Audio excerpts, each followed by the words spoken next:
Coming up on We Want to Believe. How about like yes, no, Robert? Down there. All the patches are dead. Hello? What the f? What was that?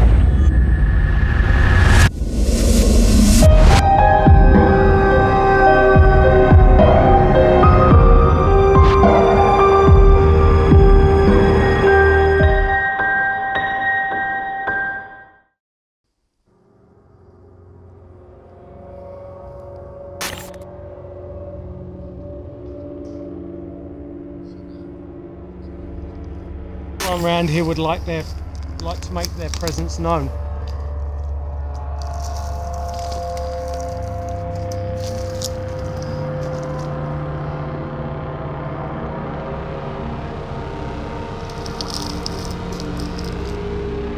Can you see us right now?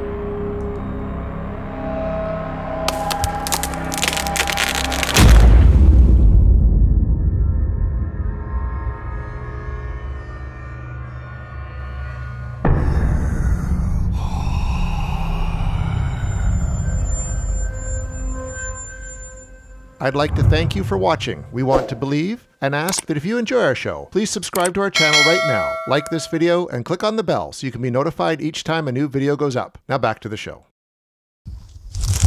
It's a branch just right down. Yeah, if anything, that's worth taking a look at. Why would that just fall?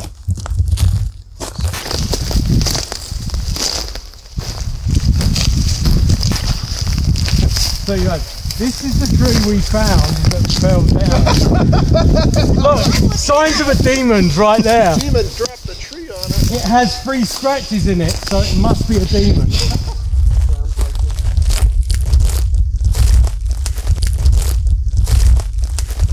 You got a nice gun.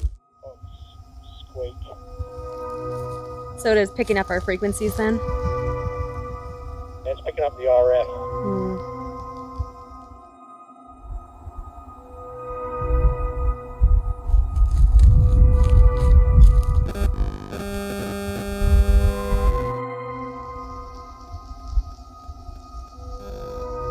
How many of you are here? What do you think it is about, like, say, a receiver?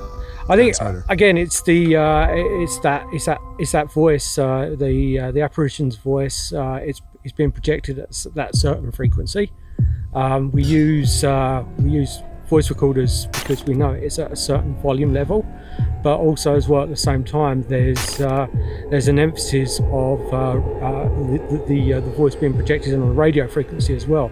Like there's been various reports from the last 60-70 years from various sources about voices of the dead coming through on radios.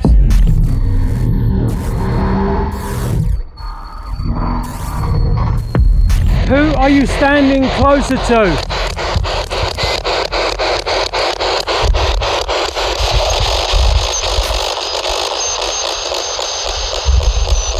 Something battery. All the patches are dead. That's it? That's it? That's all? Dead battery. Killed all the gear.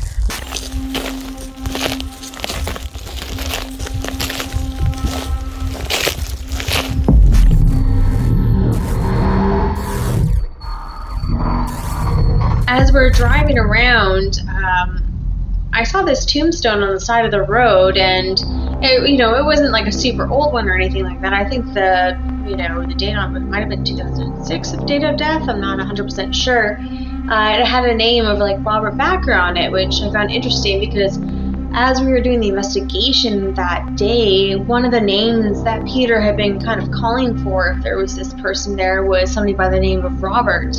So it kind of stood out to me, and I was like, hey guys, like, did you see this tombstone? Could he have been the Robert that we were picking up with the first time on the hunt for Bigfoot? Is there anyone here that wants to greet us to say hello? Who's that? Help me. What is your name? How many people are here? 7. Hang on. Brandon, Peter, me, Logan, Chris, Sean. 6. What about the dog? And the dog. The reality, the English language, how many names are there? And you could argue that it was picking up someone, if it was picking up, I don't know, a Jason, or, it was picking up Peter as a name, you would intrinsically think they're after you, or maybe a Richard, or whatever it could be. So now you have to start, again, it's now a probability issue. What are the chances of that? 1 in 100, 1 in 1,000? That is going to pick up a member of your team number or some association of a name you've heard out of the 20 names. Again, statistical, perhaps. The problem with any scientific discourse is that if you have something happen once, fantastic. But it was a fluke unless you can make it happen a second time, and a third time, and a fourth time. If you can repeat it, even if you know it's only going to happen every 15th time, but you can repeat that 15th every single time, you have the repeatability and the error that you need to prove that something's true. We couldn't leave that alone, so the following weekend, Peter, myself, and Michael D. Stewart went back up into the woods. We brought with us the spirit box, modified spirit box that Peter had, which was quite interesting. It kind of cut down on the noise distortion that we were dealing with, that anyone deals with a spirit box. We brought a UV cannon to try to do a light experiment, to try to pick up something using UV light, not necessarily a voice, but even like a spirit in the woods. And we were going to do some more call blasting. Yeah, guys, if we want to do the gravesite, it's like right over here. All right, so we've come back into the woods one more time, because on the way down last trip, Sarah spotted a roadside marker belonging to a gentleman named Robert Backer, who obviously had passed away in an accident at that intersection, maybe 5-10 kilometers away from where we are now. So we decided to come back up and look for this Robert, the Robert who died in the car accident. I bought a poop bag. You bought a poop bag? Yeah. Just in case. Yeah, for science. And the lights too.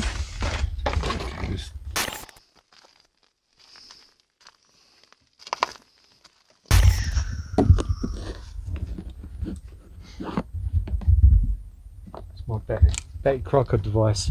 So what are we going to be doing out here, Peter? We're gonna revisit the spirit box again with batteries that have been charged now, and I've got a new set of batteries as well, so there's no excuses for any battery drain or anything like that. I've also set up this little rig here with my spirit box, and it's basically going to kill all the, well, the aim is it's hopefully going to kill all the static that comes out, that's produced from the actual spirit box itself. So effectively what we're going to be getting coming through on the speaker is frequency spikes. Shall we? Sure. Okay, I'll move it down there. I can't.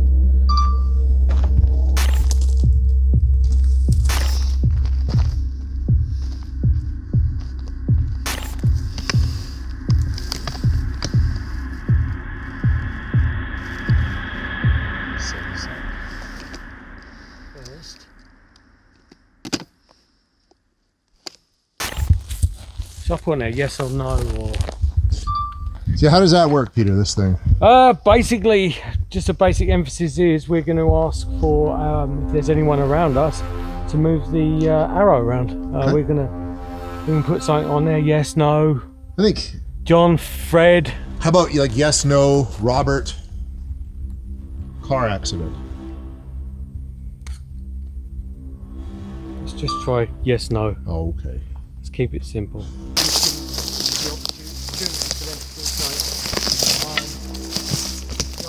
Something like that. So, like that. Kind of like leaving a pad of paper with a pencil on it. Pretty much, yeah. I'll probably get some criticism saying it's a Ouija board, it's a Ouija board! It's the devil! Right, if there's anyone here with us, can you please step forward?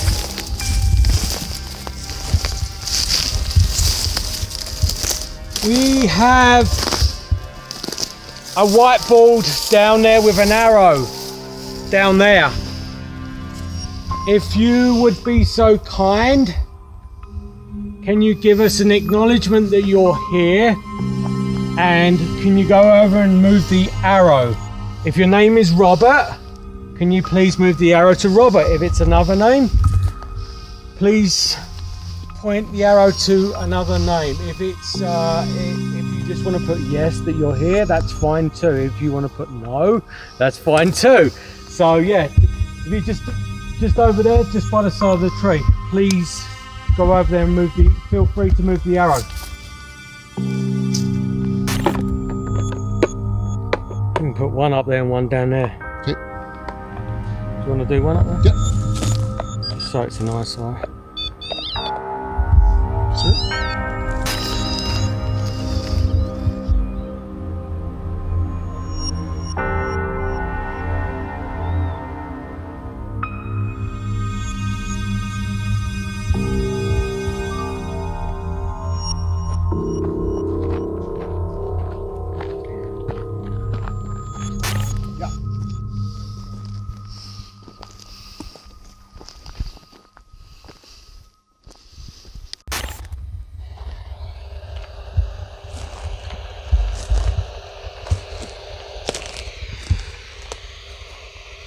Remind me, I've got a 9-volt battery in there, but I sit in the car. I don't want to cauterise my bollocks.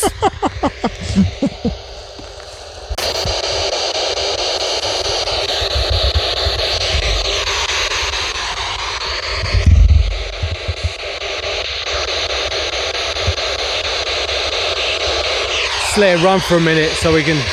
Yeah, get a baseline.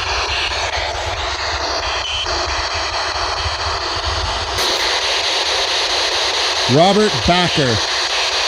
Robert who? Backer. Robert Backer, are you here?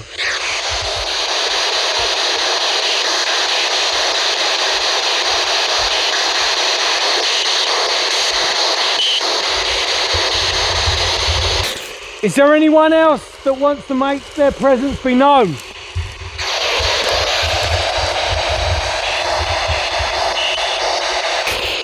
We have a whiteboard behind that tree with yes, no, Robert or another name. Can you please move the arrow to give us acknowledgement that you're here?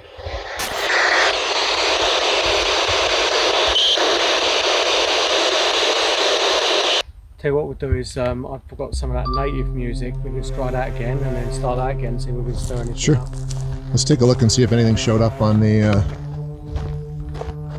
over here. Nada. Didn't move. You buggers. You little bastards.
Native American belief in that Bigfoot has kind of a supernatural or paranormal association to him, but a lot of modern researchers also think that there is kind of something supernatural. They tie it into UFOs and other phenomena. Yeah. Do you kind of lean that way, or do you see it more as a flesh and blood thing and two separate entities?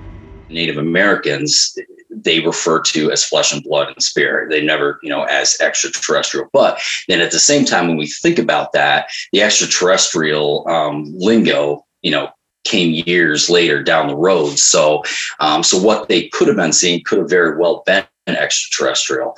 Could it be paranormal? Could it be spirit? I absolutely, it definitely could be.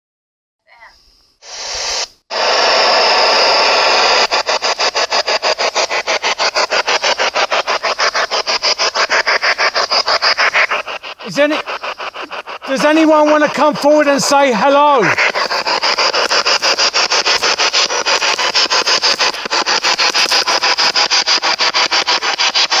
Robert, are you here? Robert Backer. Robert Backer, are you here? Robert!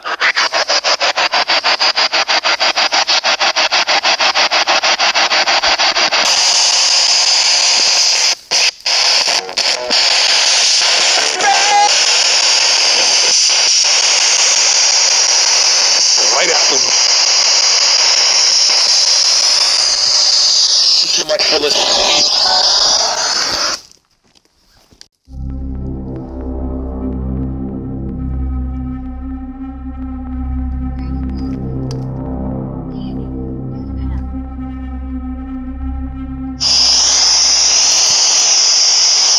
That guy, that host guy from the States.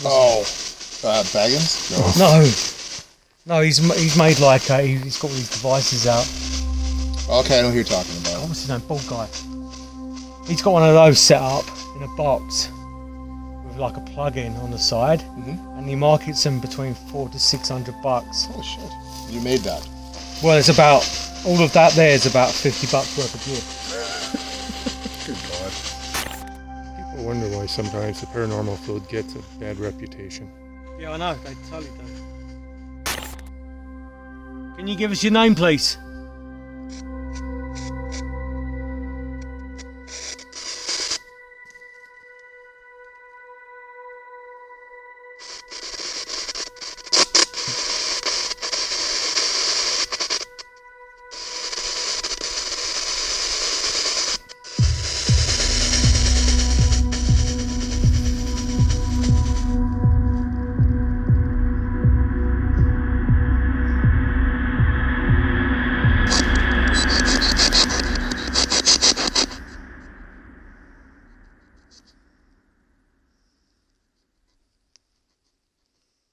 Does anyone here want to talk to us?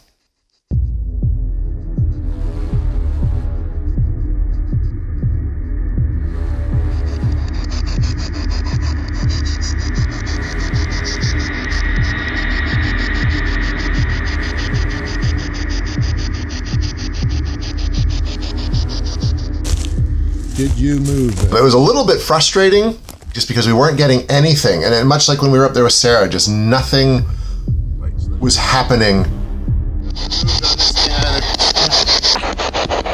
Bollocks.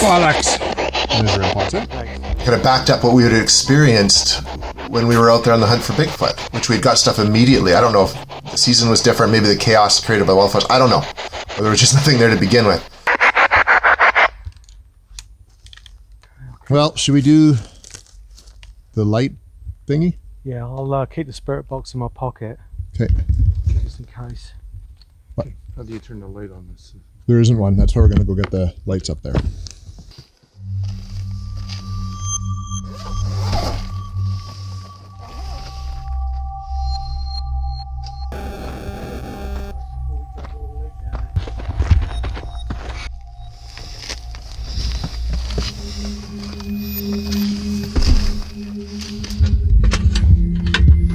Where's your socket? It's at the front. It's right up here at the front, brother.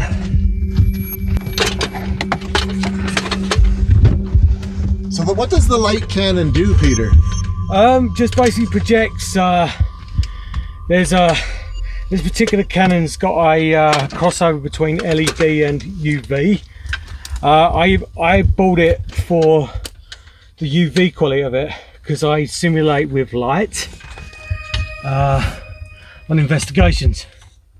So I basically take out all natural light and, you know, from light bulbs and stuff like that, and I introduce both sides of the full spectrum, so it'll either be UV or infrared.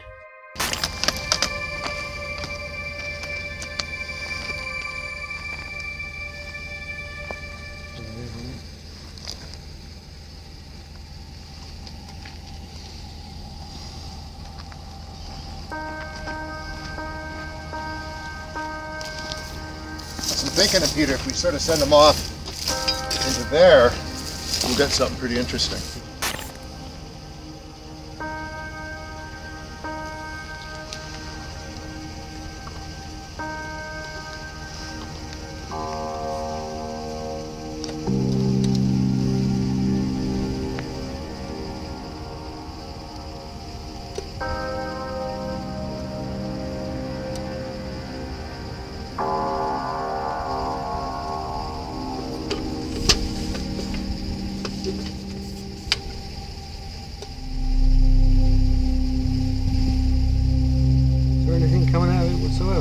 Nothing.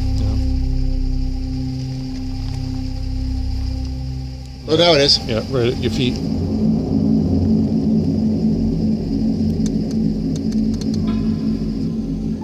Shit. The smoke. The smoke's I don't think we'll pick anything up. Oh!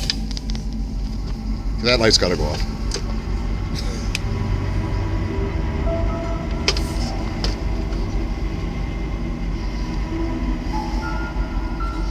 All right, Robert, walk across the beam to show us that you're here. Step into the light, Caroline.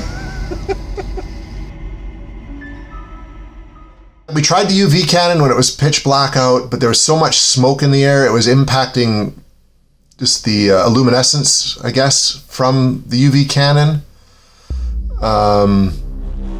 which was kind of frustrating. We couldn't really get much of anything with it except the nearby trees, so that was kind of a bust. We're a bit discouraged. We got in the vehicle, started driving down, decided because we were on the road where Robert Backer had his accident, we'd break out the spirit box. Stereo.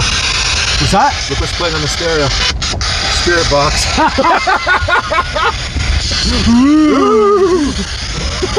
All right. Is there anyone there? Hello? Anyone out there? Hello? What the fuck? What was that? What did How's it going? How's it going? Is that you, Robert? Stop! Is there anyone out there? Turn around.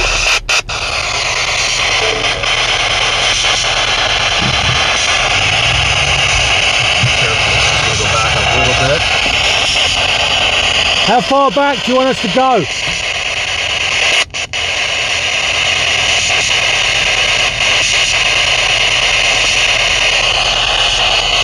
Is there anyone there that wants to say hello to us?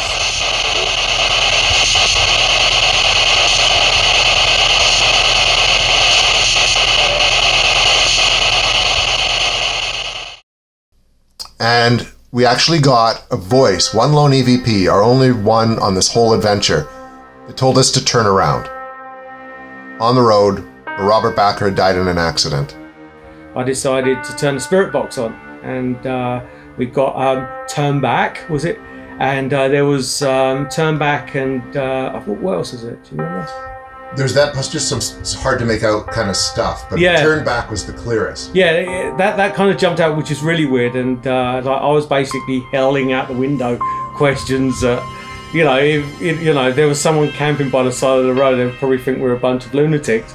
Like Robert Tortorella said, one voice on one EVP does not a spiritual encounter make. It's just could be this coincidence of variables with using the spirit box. But I just found it was an interesting ending to our adventure, which I mean still posed more questions, which means we may go back up into the woods again one day to see if we can still make contact with the Roberts who died in the region. But it made for an interesting adventure. It was fun. It was nice to get back out into the woods. And as always with this line of work, we were left wanting to know more. It's just fun to get out there. I'm not somebody who wants to, you know, just believe that something's there and just anything that happens is, you know, confirmation that that's there. I want to actually go about it like pretty as objectively as I can, if that makes sense. Can I ask you, Jason, what would you like it to be? Do you think that there's a poor Robert up there that's seeking help? For me, I mean, like the show, we want to believe. I would to touch with someone that did pass. You know what I mean? Say tragically, to make contact with someone like that, I think would be amazing. Or the spirit of someone like that is still up. Like you say, it's sad to think that this person could have died and is still there. Not found peace. Woods on the side of the road, right? But I mean, it's like you say, the odds. I've had very rare experiences as a paranormal investigator where you get a steady stream of reactions on a spirit box. It's usually I've had times where you can go on for 5 minutes and get, it's like you're actually communicating with someone. Oh, okay. I've had that happen, but I mean, like once, twice. Otherwise, it's the odd throwaway, and even where the voices sound the same. I've had it where I've had 3 or 4 different responses, but the voices are just different enough that there's no way it could possibly be one person. I've had it once where I've actually had it sounds like the same voice, the same kind of sounding voice 3 or 4 times in a row. Most of the time it's one-off stuff, like you say. So I always lean towards we're just picking up random stuff.